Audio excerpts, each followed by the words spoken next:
আগের দিন মায়াশক্তি নিয়ে স্বামীজি কথা বলেছিলেন এবং সেই কথাগুলো শুনে শেষটা যেটা ছিল, শিষ্য বলছেন যে কথাগুলি স্বামীজি যেন ব্রহ্মানুভবের অগাধ জলে ডুবিয়া যাইয়াই বলিতে লাগিলেন।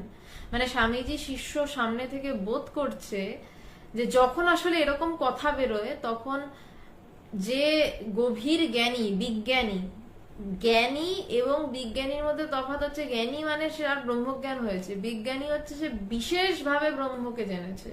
সে যখন সেই জায়গায় দাঁড়িয়ে কথা বলে তখন সামনের মানুষটা টের পায় যে এর কথাগুলো সেই সোর্স থেকে নেমে আসছে, তার কথাগুলোর মধ্যে এক অংশ নিজের পার্ট নেই। তো তেমনি কথাগুলো যখন স্বামীজি বলছিলেন, শিষ্য বোধ করছিলেন কথাগুলো স্বামীজি যেন ব্রহ্মানুভবের অগাধ জলে ডুবিয়া যাইয়াই বলিতে লাগিলেন। বলছে স্বামীজি যেন ব্রহ্মানুভবের অগাধ জলে ডুবে গিয়ে বলতে লাগছেন, ক্রমশ যেন ডুবছেন, আরো গভীর থেকে গভীরতর হচ্ছে কথা। আগের দিন জ্ঞাতা জ্ঞেয় জ্ঞানের ভাবের কথা বলেছিলেন, আমি আর ওইটাই যাচ্ছি না, জাস্ট ছোট্ট করে বলিনি। ত্রিপুটি জ্ঞাতা জ্ঞান জ্ঞেয় মানে আমি জ্ঞাতা, আমি ব্রহ্মকে জানতে চাইছি, জ্ঞেয় বস্তু যাকে জানতে চাইছি সেটা জ্ঞেয় বস্তু, এবং যা দিয়ে জানতে চাইছি সেটার নাম জ্ঞান। আপাতত মানে আমি ব্রহ্মকে জানতে চাইছি, জ্ঞাতা জ্ঞেয় জ্ঞান, এই ত্রিপুটির বিষয়ে কথা বলেছিলেন।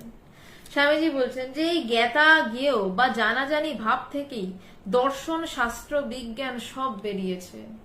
স্বামীজি বলছেন যে এই যে আমি জানবো, এই জানির ভাব, আমি জানতে চাই, আমি ছোট থেকেই কিছু না কিছু জানতে চাই।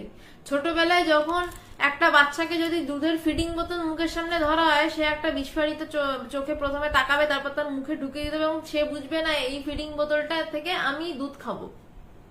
ছোট থেকেই জানাজানি ভাবটা আমাদের আসে, আমি কিছু জানছি। ঠিক তেমন ভাবেই স্বাভাবিক আমরা ব্রহ্মকে জানতে চাই।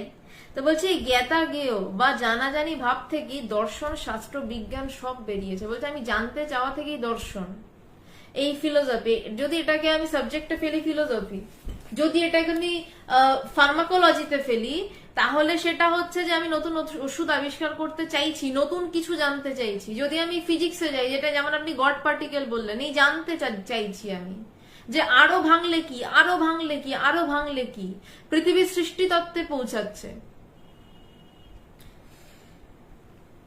তো বলছে যে দর্শন, শাস্ত্র, বিজ্ঞান সব বেরিয়েছে। শাস্ত্র এই জানার চেষ্টা থেকেই বেরিয়েছে, ঋষি মুনিরা জানতে